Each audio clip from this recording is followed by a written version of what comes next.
আছে না নাই? এমনও মহিলা মা বোন আছে কোন রকম একটু কথা বললেই মনে হয় যে একবার বাগুন বেইছে লস হয়ে গেছে, এরকম আছে না নাই? আমি অনেক দেখছি, এই জন্য বলতেছি। আপনাদের নাই তাই?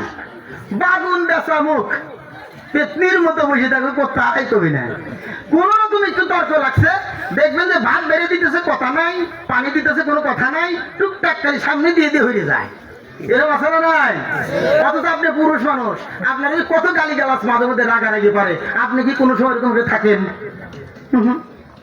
একটু হইলেই দেখবেন যে কাম ছাড়া।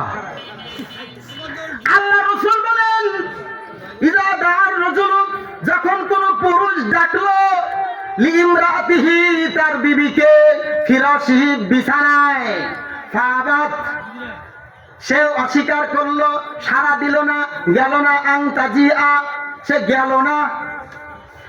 আল্লাহ রাসূল বলেন, লানাতাল মালাইকাতু হাত্তা তুসবিহা, রাত্রি বেলায় স্বামী শুয়ে আছে উত্তর দিকে, বিবি শুয়ে আছে দক্ষিণ দিকে। মনে হয় যেন মহামারী যুদ্ধ লেগে গেছে, একটা আরেকটার সাথে কথা বলে না। স্বামী তো অগ্রাধিকার থেকে দেওয়া হয়েছে।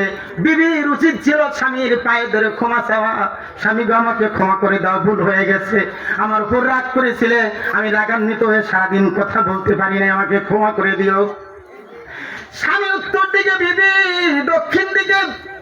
আল্লাহ রাসূল বলেন, লানাতাল মালাইকাতু, ফেরেশতারা ওই মহিলার উপর লানত দিতে থাকে, হাত্তা তুসবিহা, সকাল পর্যন্ত, সারা রাত লানত দিতে থাকে। জোরে বলেন নাউজুবিল্লাহ।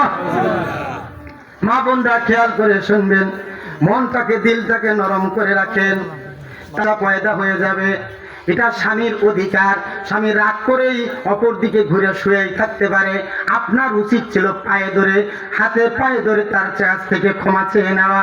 আমার ভুল হয়ে গেছে, অন্যায় হয়ে গেছে, স্বামী গো আমাকে ক্ষমা করে দিও। আল্লাহর আরশে আজিম খুশি হয়ে যেত। চিৎকার মেরে বলেন সুবহানাল্লাহ।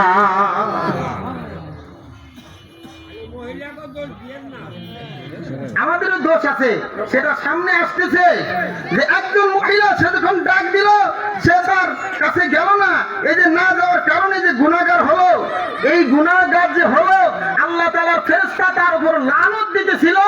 যদি ওই অবস্থায় সে মারা যাইত, মহিলাটা রাত্রিবেলায় যদি সে মারা যাইত, তো ঈমানের হালাতে সে মারা যাইত কিনা আল্লাহু আলাম। জোরে বলেন সুবহানাল্লাহি ওয়া বিহামদিহি। স্বামীর অধিকার হলো 5 নম্বর অধিকার, স্বামীর আচরণে স্বামীকে সর্বদাই সন্তুষ্ট রাখবে, এটাই স্ত্রীর উচিত। সুবহানাল্লাহ বলেন মিয়া।